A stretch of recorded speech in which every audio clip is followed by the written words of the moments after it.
kalah kan di atas kertas ya maksudnya, tapi kalau lo lihat secara game overallnya buat teman-teman yang cuma lihat highlight mungkin bisa lihat overallnya aja gitu, maksudnya pertandingan secara holistik. Kalau misalkan cuma baca statistik, memang Milan lebih banyak on target, tapi sebenarnya peluang peluang bagusnya memang lebih banyak Napoli pada saat pertandingan lawan Milan.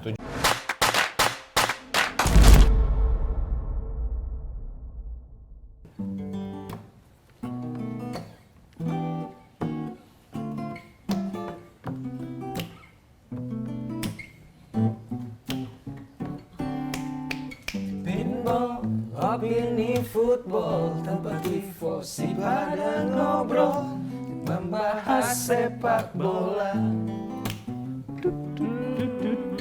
Ayo kita bahas Serie A dan juga sepak bola dunia. Tutti voi penso di merda. Oi oi oi oi oi oi oi oi.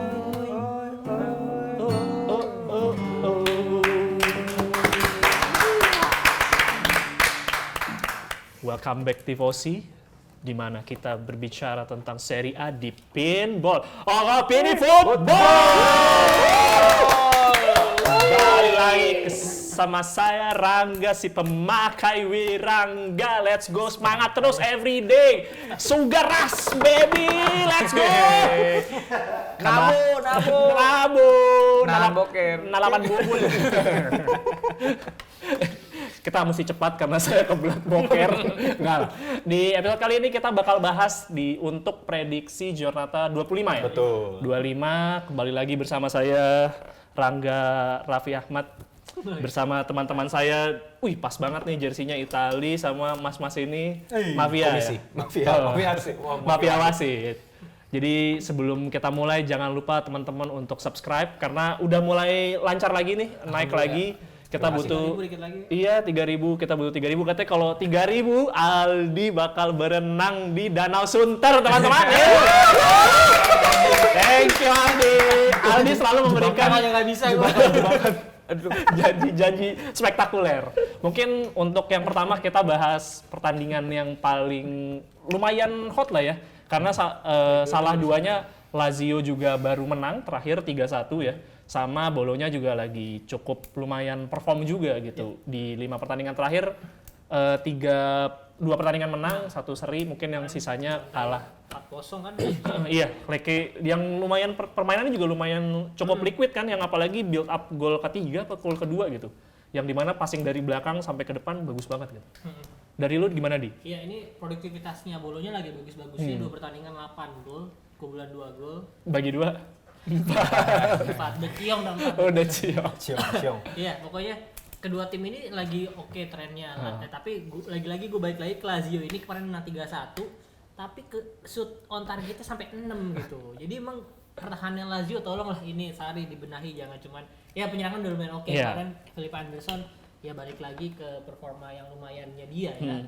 Terus Immobile golin kalau nggak salah, dan nggak dari penalti. Nggak dari penalti kali ini. Makanya ini agak bagus lah yang kemarin lawan Cagliari. Walaupun gua nggak nonton full match, tapi gua sedikit lihat perkembangan di permainan penyerangannya mereka gitu. Baik kalau Cagliari kalau nggak salah yang golin pemain Anda tuh si Gaetano itu. Oh iya, Gianluca Gaetano. Iya, golin juga. 1 gol ke Lazio. Nah, terus kalau Bolonya seperti gua bilang nih kemarin lawan Lecce lagi hot-hotnya 4-0 sayangnya, tapi Zirkzee kayaknya nggak golin. Nggak golin bener. Golin Orsolini. Golnya keren banget.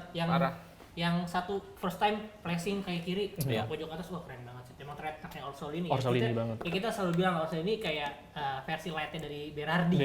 Mirip soal permainannya. Tapi umur juga masih jauh lebih muda dong. 25 kan? 25-26 kan? Orsolini dibandingkan Berardi udah hampir 30, 29 ya? Iya, 28. Iya, early late 20 lah. Iya.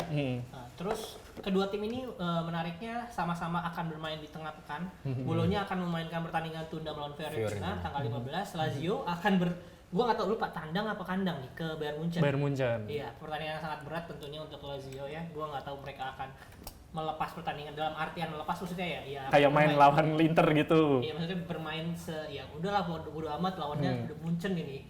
Walaupun main karena pertandingan berapa pertemuan terakhir kan selalu kita waktu itu pernah kita bahas susah banget Lazio lawan Munchen, kayak nggak pernah menang sama sekali. Terus golnya juga sangat dikit, kebobolannya justru banyak banget. Jadi kayaknya lawan Munchen nggak usah terlalu ngoyo lah, Sarri bukan tahu diri, maksudnya tahu kapasitasnya timnya aja lah. Mendingan kalian fokus di Bolonya nanti, karena ini Lazio kayak udah mulai naik lagi, itu posisi 8, Bolonya juga masih di zona Eropa posisi 5, jadi bakalan jadi pertandingan yang harusnya jadi seru banget nih, karena kedua tim lagi oke dalam arti produktivitas golnya. Semoga tidak berakhir imbang tanpa gol gitu. Kalau dari prediksi sih gue akan sedikit menjagokan Bolonya, tapi tetap 2-1 ya. 1-2 berarti Lazio 1, Bolonya 2. Mungkin sebelum masuk ke prediksi skor, gue nanya lu dulu Jikin. Ngelihat dari formnya Bolonya, kan lu juga lagi ngikutin Bolonya juga beberapa tahun yang terakhir, dibandingin sama Lazio yang ya innalillahi lah ya mainnya sekenanya gitu. Menang lawan Cagliari juga ya karena Cagliari gitu loh. Mesti diakui karena Cagliari. Kemarin aja lawan Atalanta benar-benar nggak bergeming gitu. Karena kan kalau kita ngomongin Lazio ya bukan kelasnya Lazio gitu untuk bermain seperti itu. Menurut lu gimana? Kalau gue ngelihatnya Lazio ini juga memang bukan secara permainan bukan yang udah nemuin ritmenya kayak Atalanta gitu Belum ya, juga. atau yang kayak Roma lah ya gitu. Tapi gue kalau misalnya gue ngebandingin dua tim ini, gue ngelihatnya Bolonya yang lebih berpeluang untuk bisa menang. Gue ngelihatnya dari mana sih? Bukan dari hasil pertandingan nih, tapi dari taktikal, dari progresi dari transisi antara bertahan ke menyerang atau menyerang ke bertahan.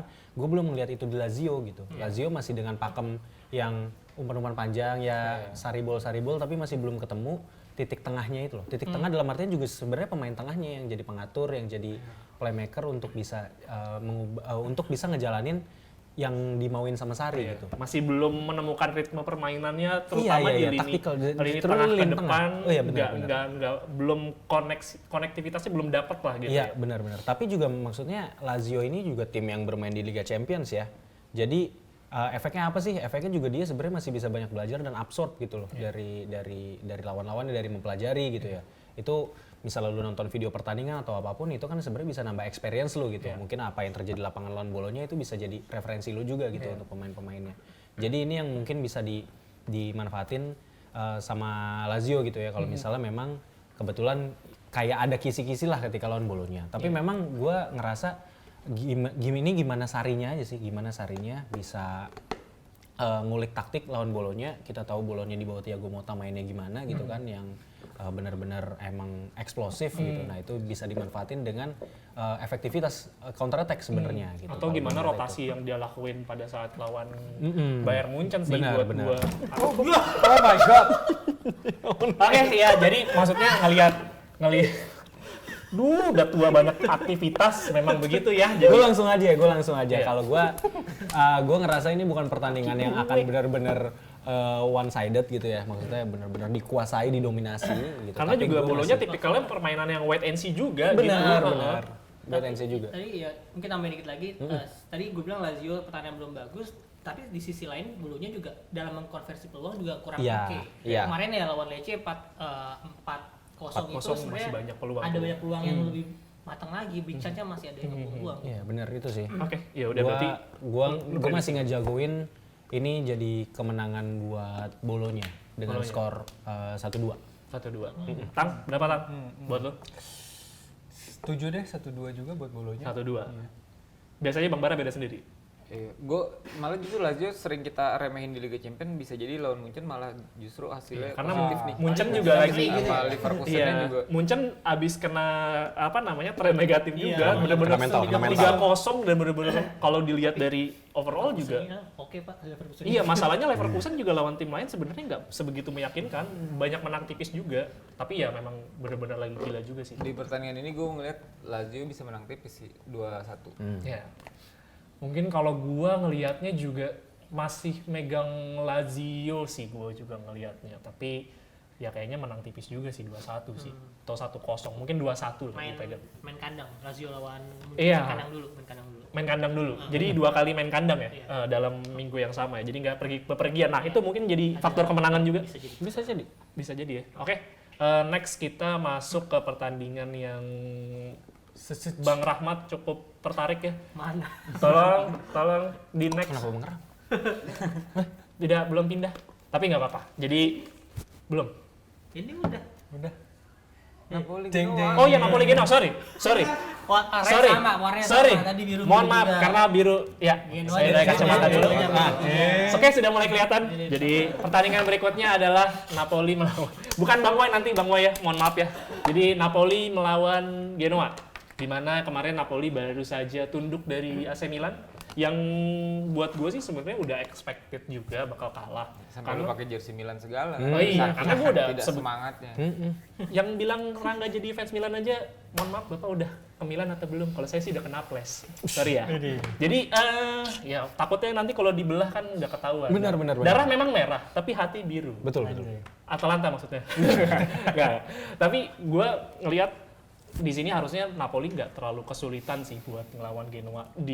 Di samping masalah Genoa juga masih belum menemukan form sama kayak Napoli. Napoli sebenarnya punya peluang untuk bisa menang tipis. Masih punya peluang lah karena secara dari match by match itu improvementnya berasa sih. Jadi kalah kan di atas kertas ya maksudnya. Tapi kalau lo lihat secara game overallnya buat teman-teman yang cuma lihat highlight mungkin bisa lihat overallnya aja gitu. Maksudnya pertandingan secara holistik. Kalau misalkan cuma baca statistik, memang Milan lebih banyak on target, tapi sebenarnya peluang peluang bagusnya memang lebih banyak Napoli pada saat pertandingan lawan Milan. Mesti dilihat dari pertandingan sesungguhnya. Nah, ngelihat dari situ sebenarnya Napoli banyak unfortunate-nya sih, konversi peluangnya sangat-sangat buruk sih di mungkin 3-4 pertandingan terakhir tuh konversi peluangnya buruk, exclude pertandingan lawan Lazio karena pertandingan lawan Lazio kayak nggak niat main lah. Masa ya XG 0.15, 0.15 mah itu udah nggak niat nyerang sama sekali. Biarpun lawan Milan juga 0,5 sih sama juga biarpun di atas kertas di lapangan nggak menunjukkan itu. Betul. Feeling gue sih punya potensi untuk bisa menang dan main di kandang kayaknya sih 2-1. Gue nggak tahu nanti kalau kemungkinan main taktik 4-2-3-1 sih bisa lebih dari situ. Tapi gue ngelihat juga konsistensinya juga di depan lapangan. Either Osimhen masuk, tapi Osimhen juga di internasional juga nggak terlalu begitu oke. Baru cuma dia sepanjang turnamen cuma golin 1 sama assist 2 kalau nggak salah. Jadi konsistensinya juga ya nggak tahu sih karena Nigeria atau karena Osimhen-nya, tapi feeling gue sih 2-1. Dari lu prediksi? Justru di sini gue melihat Genoa tuh udah lumayan ya karena selain gue nonton match yang kemarin lawan Atalanta, walaupun kalah 1-4 itu masih nekan juga. Iya, maksudnya secara permainan tuh mereka walaupun ya pertahanan terbuka, ya inilah resiko dari permainan mereka pertahanan terbuka. Secara penyerangan oke ya, maksudnya Retegui walaupun dia jadi satu striker di depan biasanya, tapi di sana ada Ekuban sama Gudmundsson itu jadi supporter apa ya? Yang ngebangun serangannya. Iya, itu mereka tuh dua pemain itu bagus, jadi memudahkan strategi dapat peluang beberapa peluang lah. Yeah. Jadi gue justru di sini bakal prediksi akan seri sih 1-1. Make sense. Ya tergantung dari kalau Napoli bisa antisipasi bola-bola set piece sama bola-bola crossing, menurut gue sih bisa menang. Yeah. Tapi kalau enggak ya kejadiannya lawan Verona set piece, lawan AC Milan bola trupas. Jadi ya kayak gitu-gitu sebenarnya Napoli masih bola-bola gitu yang menurut gue agak bahaya buat Napoli ya. Maksudnya ya kita tahu Rahmani, Johan Jesus sama Ostigard bukan back yang punya terutama Johan Jesus saya punya Johan Jesus dan Rahmani di musim ini juga menurun banget sih. Iya, akan bukan dari bola crossing kali ini menurut gue dari bola trupas gitu. Make sense. Oke, Kin. Jadi lu satu sama ya? Sama. Kalau gua ngelihatnya ini bisa jadi kemenangan Napoli sih. Napoli bakal menang kayak gua rasa sih 3-1. Kenapa? Karena Napoli bisa jadi menguasai permainan, menguasai possession, dan akhirnya bisa banyak bola-bola yang datang ke kotak penaltinya Genoa. Kalau gue ngeliatnya itu. Soalnya pemain Napoli udah recovery semua. Kemarin Oliveira udah main jadi pengganti, terus juga Nathan udah mulai training juga. Ostigard mainnya bagus kemarin. Ostigard juga kalau kita ada kalau Napoli mau pakai opsi 3 back dia masih oke. Kalau 2 back masalahnya bola-bola atas terkadang suka keteteran juga sih. Biarpun lawan Inter mainnya waktu itu bagus ya. Iya. Gue punya harapan sedikit sih. Gue berharap Mazzarri mau mainin Giovanni Simeone karena kalau mau mainin Osimhen kan pasti masih capek ya, baru balik dari Nigeria gitu. Seminggu sih. Iya, gue berharap Giovanni Simeone dikasih kesempatan lebih dan dimainin dari awal biar dia bisa mengkonversi lah apa yang kemarin kejadian lawan Milan kan nggak ada gol. Nah ini gue rasa dituntaskan, bisa dituntaskan ya. Karena kadang menjadi striker tuh butuh kayak gitu nggak sih buat kepercayaan diri atau apapun. Untuk pelampiasan hasrat. Iya. Kayak Højlund di MU. Iya. Baru mulai. Seret baru gacor. mulai Betul. akhirnya dapat kan. Lo Tang berapa Tang? Gue mau ngomong hal yang sama persis tuh bahwa si Osip kalau dia nanti sudah fit dan bisa main dengan menit yang banyak ya, gue rasa dia bakal penasaran untuk ngegolin setelah kemarin kurang bagus performanya. Jadi gue tetap megang Napoli yang menang. Tapi benar karena Napoli punya track record yang kesulitan kalau melawan bola-bola terupas dan serangan balik. Dan Genoa memiliki Gudmundsson yang dia relatif gesit dan juga bisa menemukan pocket of spaces gitu ya. Jadi rasanya menangnya tidak clean sheet, mungkin 2-1. Iya, pasti kebobolan sih. Kemarin Kalau gue Napoli kemarin memang hanya kalahnya apes lah lawan Milan. Dia harus ngambil angin ya lawan Genoa ini supaya dia bisa bounce back. iya bounce back. Karena udah mulai gapnya udah mulai 7 poin sama peringkat 4. Benar, dia harus mati-matian di sini dan akan menang sih. Gue bilang Napoli 2-0 sih. Gue bilang malah clean sheet. Hopefully sih. Oke, next match. Nah, ini baru nih. Pertandingan. Pertandingan Frosinone melawan Roma. Bang Wah ini baru beneran Bang Wah yang Bang Rahmat. Bang nih. Rahmat Roma. Bang Rahmat Roma. Oke, mungkin gue langsung kalau aja sebagai perwakilan Reza Roma. Reza Roma ya. Iya. Gue ngelihat pertandingan Roma kalah lawan Inter yang gue rasa itu jadi pembelajaran buat Roma. Kita udah tahu, mungkin bukan kita dan Daniel De Rossi pasti udah tahu juga Roma lemahnya di mana, lawan seperti apa gitu. Kalau Roma bisa memberikan kesulitan kepada Inter kemarin, gue rasa untuk lawan Frosinone ini di atas kertas dan apabila memberikan penampilan seperti kemarin, itu gue rasa Frosinone bukan lawan yang nggak bisa dikalahkan. Gue rasa ini bisa dikalahin, tapi Frosinone juga bukan tanpa perlawanan nih gitu, karena Frosinone punya track record menyusahkan tim-tim besar nih dengan permainan yang ada-ada ajanya dia gitu ya. Kayak kemarin lawan Milan. Biarpun 5 gitu. pertandingan terakhir 3 kan ketemu Milan, Ketemu Fiorentina kemarin sama Atalanta, digulung. Iya. Atalanta juga digulung 5-0 karena Iya, memang benar. Frosinone itu bermain agak cukup sporadis dan terbuka sih kalau gue Iya, lihat sih. betul, Itu betul. resikonya sebenarnya di situ. Benar. Nah, ini yang harus dilakukan sama Roma ya udah ambil inisiatif langsung serang aja ke depan gitu.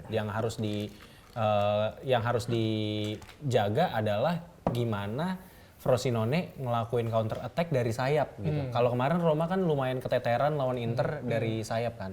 Nah, kalau di pertandingan ini bisa jadi kecolongan dari serangan balik via wingnya itu dari Frosinone, tapi gue rasa itu adalah sesuatu yang udah diantisipasi sama Daniel De Rossi gitu. Karena kalau Daniel De Rossi pelajarin permainan Frosinone ya polanya kayak gitu-gitu aja gitu. Gue ngelihat Roma bisa menang mungkin 3-0 atau 3-1. Ya, 1-3 atau 0-3 gitu ya.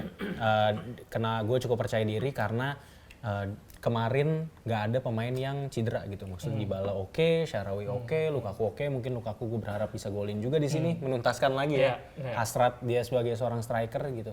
Dan ini sih si Pellegrini tuh di bawah Daniel De Rossi tuh dia jadi bangkit lagi mainnya. 2 assist hampir 3 tuh kalau misalnya Lukaku bisa gue cek sumber. Iya, itu. Nggak usah diomongin yang itulah. Kehidupan Pellegrini kayak sumber udah rebahan itu. Gitu sih kalau 1-3 lah ya. preview dari gua, ya. Iya, oke. Di Gua melihat Roma itu agak mirip-mirip sama Fiorentina. Dimana Fiorentina kan habis ngebantai Frosinone 5-1. Jadi mungkin singkat aja hasilnya mungkin akan mirip-mirip, bahkan gue berani 1-4. 1-4. Oke. Tang, buat lo gimana Tang? Buat gua kalau melihat dari Frosinone yang sering kalah dengan jumlah besar, kayak 5-1, 3-2, 5-0, dan Roma yang sebenarnya nggak bisa dibilang punya track record clean sheet yang bagus juga ya. Jadi gue rasa pertandingan ini seharusnya nih di atas kertas akan menghadirkan gol yang cukup banyak. Feeling gue di atas 3 gol, bahkan di atas 4 gol. Jadi mungkin Roma menang 3-1. Baseline gue ini nih 3-1, tapi bukan nggak menutup kemungkinan bahwa Frosinone bisa 3-2. Oh iya. Betul. Kayak gitu. Bang Bara, menurut lo gimana Bang Bara? Roma sih maksudnya bakal menghajar Frosinone ya, maksudnya niatnya tuh dia bakal all out dengan DDR terus berprogres, pemainnya makin ngerti pergerakan transisi menyerang dan bertahannya. Tapi sayangnya Frosinone kan habis dibantai dia juga pasti Masa iya ada aja. PR yang harus dikerjakan Iya, ya benar, di, itu. di skema latihannya. Walaupun niatnya dan mungkin secara statistik akan kelihatan kalau Roma akan menggempur habis-habisan Frosinone, tapi gue rasa skornya nggak bakal gede. Walaupun Roma tetap menang. Iya.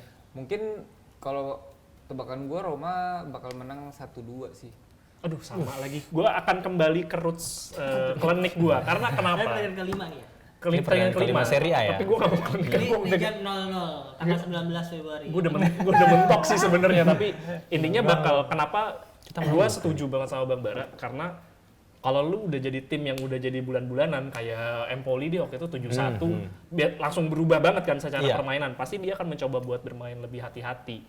Kenapa waktu itu dia sama Fiorentina bisa digulung 5-1? Karena mungkin logikanya oke, kita lawan Milan udah bisa kalah tipis. Oke, kita mungkin bisa bermain lebih terbuka. Ternyata ya tidak seperti itu di Iya. kepala yang dan di lapangan beda kan. Ini feeling gue sih bakal main back 5 atau back 3, jadi 3-5-2 atau 3-5-1-1. Karena kan ada Sule juga. Kalau nggak salah, bukan Zerbin di Monza deh. Jadi ya ada beberapa pemain yang bisa dimanfaatin untuk bermain lebih turun ke belakang. Dan di lini depannya juga kan banyak opsi serangan juga. Jadi Iya. feeling gue bakal bermain lebih bertahan 1-2. Gue juga ya. Karena mainnya jam 12 1-2. 1-2. Jadi thank you nih. Gue soalnya tadi udah mulai mentok. Udah pindah ke Aldi. Pas banget nih karena tadi kita ngomongin Frosinone, kedinginan, kita butuh minum. Frost. Thank you. Minumnya mesti jamu dong atau jahe yang hangat kan? Kan Kenapa? kedinginan loh. Iya sih, bener sih. Gue mau makan tapi bunyinya capek ini Deketan nggak ya? mic-nya Aldi rada masalah. Oh gitu. Sono Mas. Lagi ada. Enggak, justru deketan sama lu biar Oh. kedengeran. Big gua ada apa? Agak mati. Kenapa kok? Di Mae kok. Iya, ini Puyeng. boleh ya Yang kuning-kuning tadi ya. Tomorrow masuk. Masuk. See you tomorrow. Iya. Lagi buka outlet banyak di sini juga. Masa di warteg mulu? Warung gua mulu ganti ke Tomorrow. Syutingnya deket kok samping Tomorrow. Boleh kali. Masuk boleh ya. Kita udah beli sendiri swadaya kan? Iya tuh. Kita setiap syuting loh. Setiap syuting loh kita mesen Tomorrow. Masa iya nggak masuk 20 episode, tipis-tipis gak sih? Masa sih arennya nggak jadi. Mantap. Oke, lanjut ke pertandingan kesukaannya Bintang ya, di mana tim lawannya merupakan Hellas Verona. Biasanya sih jadi tim bulan-bulanan, biasanya. Swag nih ya. Melawan Juventus yang 3 pertandingan terakhir lagi lumayan struggle lah. 1 seri, 2 kekalahan. Kekalahan terakhir buat gua sangat-sangat kesalahan Wow, gitu ya, bodoh wow. yang dilakukan oleh Allegri karena tidak mempersiapkan strategi dengan matang. Buat lu gimana? Harusnya ini Boutwijk dong. Nah, kalau lu lihat sebenarnya tuh udah mulai banyak orang-orang yang optimis sama Juventus musim ini. Bahkan udah banyak yang mulai mendukung Allegri gitu kayak Allegri is a genius gitu-gitu lah ya. Terus kayak banyak yang mulai Itu kan analisis. sebenarnya anak Buset. Nggak tahu, Eh. sumpah nggak tahu. anaknya sendiri. Nande. Nanti. Wibu. Nani. Wibu. Banyak yang analisis kayak cara permainan Allegri itu gimana sebenarnya dan banyak yang bahkan gue sendiri juga sebenarnya lebih positif ya sama Allegri bahwa gue melihat emang sejak dia kembali ke Juventus banyak tantangan yang harus dihadapi dan harus dikasih apresiasi juga bahwa dia membangun tim Juventus yang saat ini dari scratch, dari nol. Setuju. Buat gue mentality yang dibangun sama Allegri sih different level sih ketika kemarin secara tim udah lumayan hancur lah ya, bisa dibilang hancur lah ya, bukan Juventus banget. Allegri masuk sih kembali mentalitinya kembali balik. Oke, karena lagi bahas mentality, gue nambahin sedikit. Tapi ada juga Juventini yang nggak setuju Tang soal Allegri ini, soal mentalitinya. Oke, dia berhasil ngebangun tim dan berhasil bikin Juventus juga nggak terkalahkan di, gue lupa berapa pertandingan ke belakang. Ya. Tapi juga ketika optimisme itu muncul, dia itu nggak memberikan ini loh, nggak memberikan statement-statement yang kayak oke kita bisa nih Scudetto gitu. Apalagi yang pas kalah lawan Inter dia bilangnya statementnya Akhirnya empat besar lagi. Maksud gue ya lu tahu kan iya, tim gue itu. kayak gimana, kita maksudnya kayak posisi 2 aja udah oke gitu kayak. Betul. Padahal banyak anak-anak muda juga di tim Juventus kan. Maksudnya jangan dimatiin gitu. Iya, Gitu. Kalau lu gitu. gue Lanjut, melihatnya lanjut. mungkin dari skema yang lebih besar lagi adalah bahwa Allegri pengen menjaga kepala besar dari anak-anak didiknya gitu ya. Itu mungkin ada unsur itu. Oh, iya, Terus karena memang dari awal statementnya adalah kami mengincar 4 besar, ya kan. Betul. Bahkan itu ada kemarin statement dari Rabiot yang dia ngomong kayak gimana ya, ngomong bukan diem juga sih, kayak di conference cuma dia side note aja lah gitu ya. Dia bilang ya emang kita statementnya 4 besar, tapi ya namanya kita pemain di ruang ganti ya kita pasti udah punya optimisme untuk juara. Oh dia ada gitu ngomong. Ada ngomong kayak gitu. Oke, 3 pertandingan Juventus terakhir itu memang kurang bagus, gue setuju. Dan Allegri terlambat dalam antisipasi dan juga dalam persiapan pertandingannya kurang bagus. Kelihatan banget kemarin waktu melawan Udinese. Udinese loh yang jadi bulan-bulanan dari banyak tim besar di Serie A, melawan Juventus malah dia berhasil menang. Dan yang pengen gue highlight di sini adalah bahwa untuk saat ini Juventus berada di posisi 2 dengan selisih poin yang sepertinya akan menjadi 10 nggak lama lagi ya. Itu juga tidak terlepas dari faktor Inter yang luar biasa. Jadi kalau kita berada di musim lain di mana Inter juga performanya tidak seperti ini, gue rasa selisihnya nggak mungkin 10 atau 7. Jadi mungkin masih 3 atau 4 dari posisi 1 gitu ya. Jadi kesannya kan sekarang Juventus tiba-tiba terpuruk banget dengan beda 10 poin dan tinggal selisih 1 poin dengan AC Milan. Tapi itu memang ada faktor Internya juga yang luar biasa. Dan oke, mungkin Allegri kurang pas juga kalau ngomong dia kayak, lu tau lah tim gue gimana. Tapi untuk pencapaian Allegri di musim ini menurut gue tetap luar biasa dengan tim yang dia bangun dari nol. Jadi jangan sampai orang terpaku pada hasil 3 pertandingan sebelum ini. Dan gue rasa di pertandingan melawan Hellas Verona ini akan menjadi ajang Allegri untuk kembali membuktikan kaliber Juventus di musim ini. Dan gue nggak akan terkejut kalau misalnya Juventus bisa menang. Iya, ngamuk 0-3 gitu ya. Kalau misalnya Vlahovic, tapi kayaknya enggak ya. Iya, Vlahovic banget cedera. lagi on fire cedera. Betul. Itu Mungkin matahin Ketarik diri kan banget tuh. ketarik. Iya, waktu lawan Inter dia sempat agak ini sih. mungkin ya waktu lawan Inter juga dia kerja kerasnya luar biasa banget. Dan kalau misalnya Yildiz dan juga Milik bisa punya koneksi yang lebih bagus, harusnya bisa menang di atas 2. Kemarin Chiesa Milik kurang oke menurut gue soalnya Iya. koneksinya. Iya.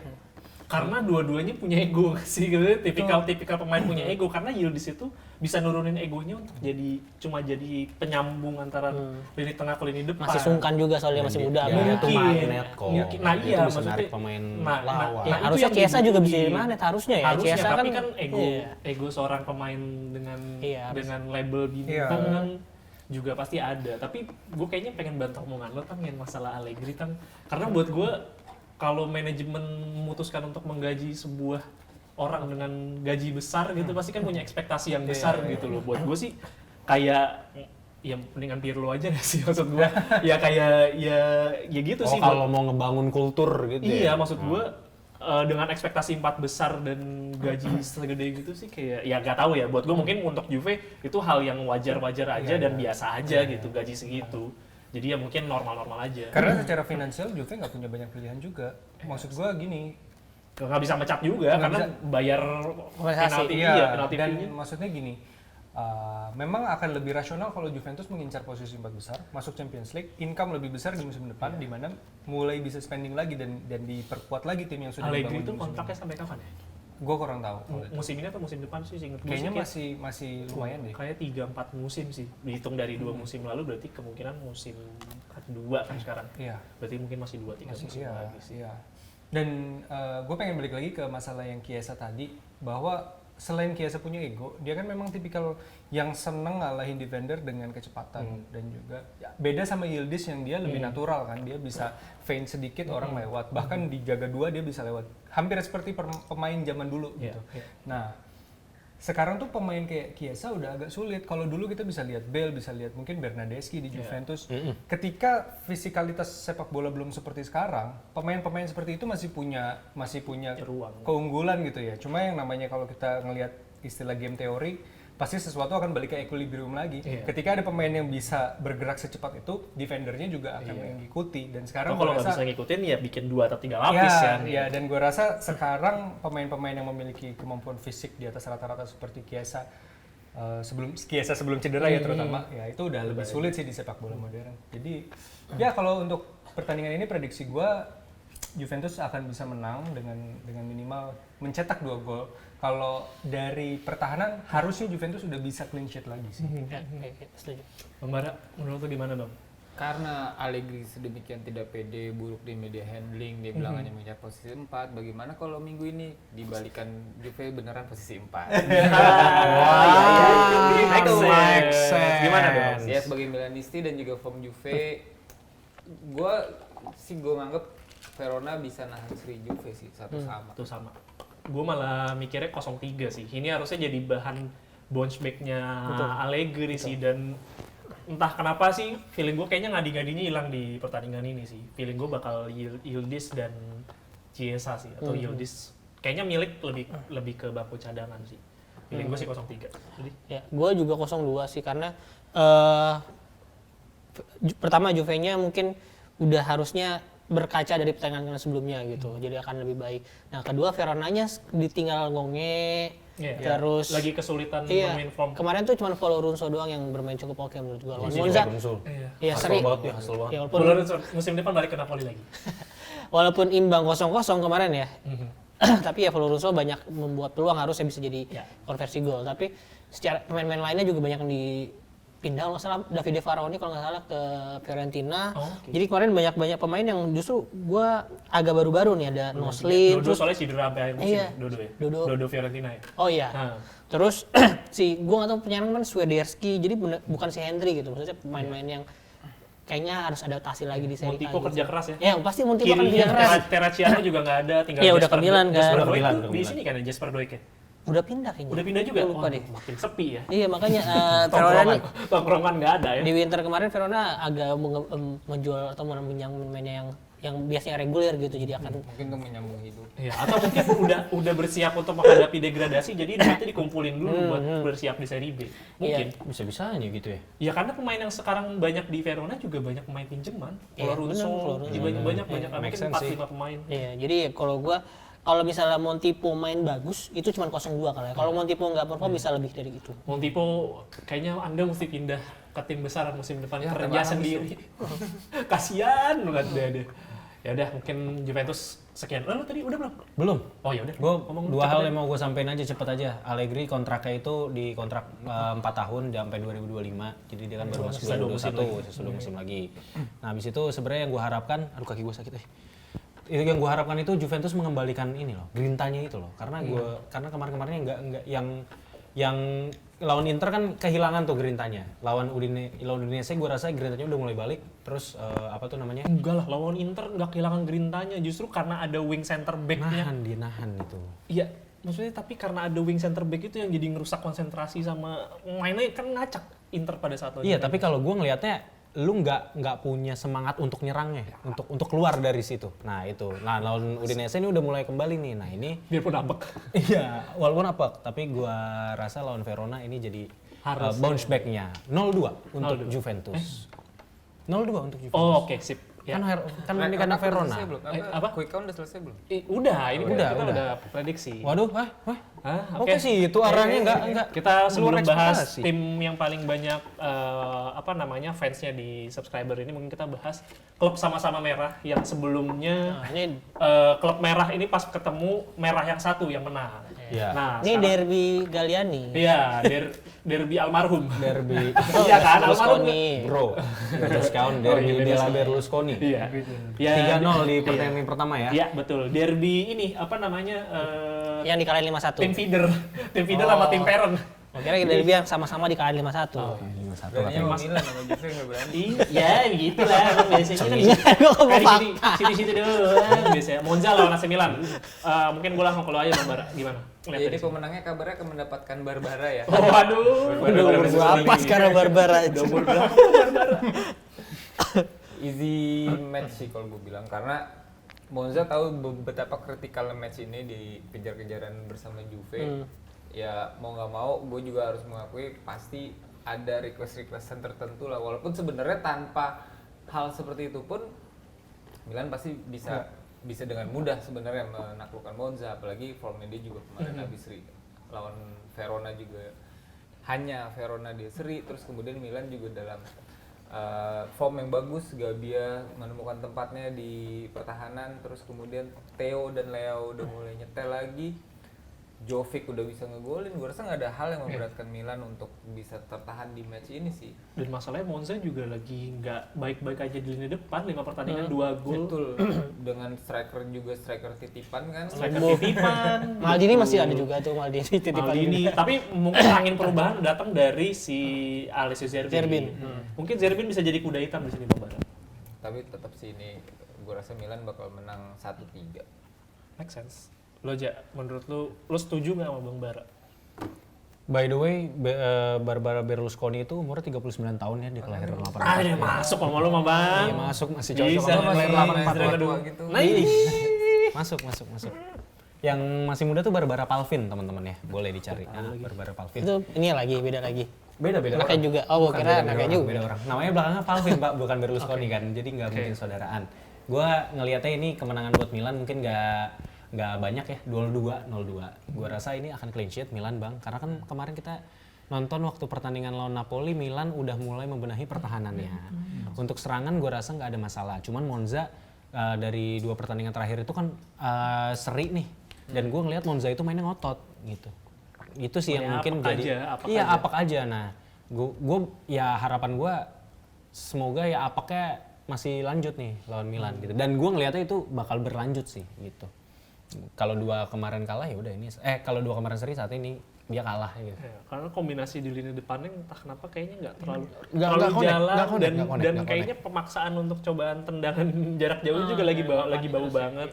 Kalau menurut gue sih gara-gara beberapa maksudnya Monza tuh nggak pernah pakai tridente 3 pemain itu yang sama beberapa pertandingan. Iya. Jadi kayak Make sense, udah make sense. ini diganti lagi si Mota. Jadi belum dapet touch-nya lagi iya, gitu ya. mereka diganti kalau nggak Mota jadi Colombo, terus ya satu lagi siapa lagi? Kolpani. Kolpani. Kolpani. Bukan, Itu Kolpani. namanya tuh, Kolpani. Dulu kan Caprari masih suka dipakai, Kolpani, tapi iya. Caprari cedera.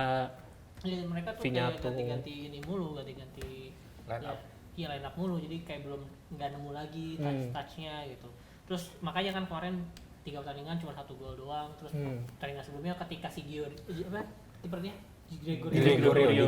nggak main, Dibantai. dibantai. Nah, sekarang udah balik lagi nih, tapi menurut gua akan tetap kesulitan untuk mencetak gol, tapi Milan tetap menang. Menurut gua tipis 0-1 atau 0-2. 0-2 juga lah. Gue mungkin 2-1 karena menurut gue di sini Akpro akan jadi akan jadi pro ya di sini. Iya kan, Akpro karena pada saat Akpro bermain lawan Milan dia buset gitu. Mungkin dia pembuktian untuk biar dibeli Milan. Pertemuan pertama Bisa jadi.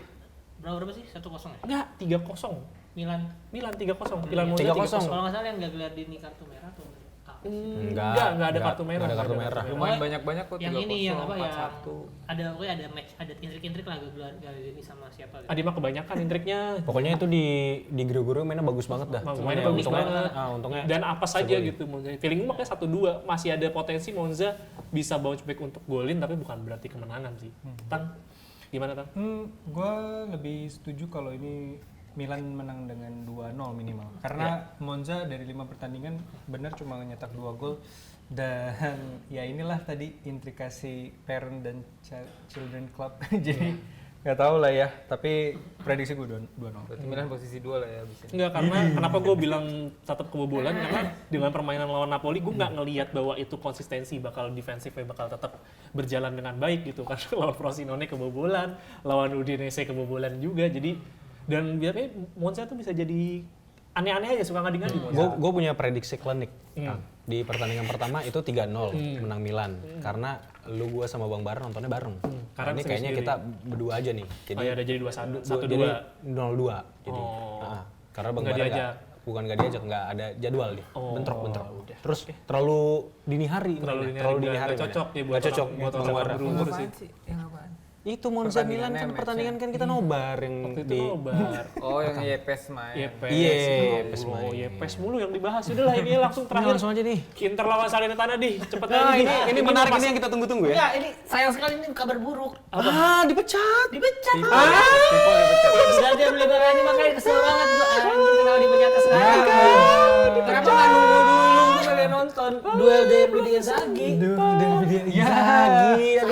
Filippo udah banyak kemarin kalah ya sana ya. Kemarin kalah sama 3-1 sama Empoli. Sama Empoli. Sudah pecat. Mungkin kayak kehabisan kesabaran juga. Iya, Masanya emang. Empoli doang mah. Tapi Niam Iya, ngegolin kemarin. walaupun iya. ada- Dia golin, golin penalti. Nomor 10 lagi berani-berani. Terus di sini pemain pinjaman Napoli bunuh diri, si Zanoli. Zanoli Oh, bunuh iya. diri. Iya, iya. Bunuh diri. Iya, jadi ini sebenarnya sayang banget gua tunggu-tunggu 17 Februari gua ingat Kita udah banget. tahan-tahan Kita udah ngomong ini. Udah gua tandain nih bakal ada derby di Inzaghi. Ternyata pas banget sebelum pertandingan ini Tapi ini beneran. Tapi nggak apa-apa dia nonton di tribun nggak apa-apa dong. Ntar salaman di bawah. Nggak apa-apa. Kagak bisa. Masih bisa dong. Kadung, tetep kan masih tetep Kadung. Kan nggak serumah juga dong. Kadung sudah nanggung banget gak sih? Karena kemarin tuh Inzaghi udah sengaja pada kartu merah satu bukan kartu merah, akumulasi waktu lawan Roma biar lawan kemarin lawan si apa yang kemarin Lawan Salernitana biar bisa ketemu. iya biar ketemu biar nggak akumulasi biar Iya. nggak ketemu juga di bawah ya udahlah. Tapi dengan pelatih barunya Liverani gue juga belum tahu Oh, Marco Liverani lumayan oke. itu Marco ya gue lupa. Pokoknya dia pernah Yang ngelatih kecil-kecil Verona orang juga. pernah. Yang bekas pemain juga. Main Cal juga. Kate itu main kecil-kecil mah. Kecil kan. Tapi masih main juga benar. Fabio Liverani kan. Fabio, Fabio Liverani. Dia kayak pernah ngelatih Verona juga kok. Main Lazio kalau nggak salah. Main Lazio betul.